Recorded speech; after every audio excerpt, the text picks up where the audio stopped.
ចូលឆ្នាំចិនអស់ជ្រូកខ្មែរនេះនេះសិតតែពូជទេ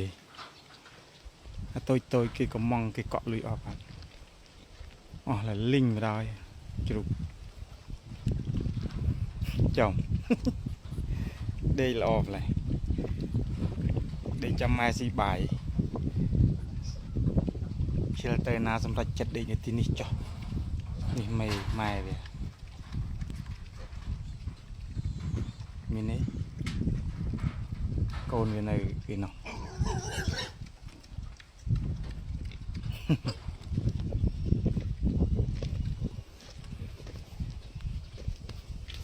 នេះកូននេះ3 10ដេកនេះ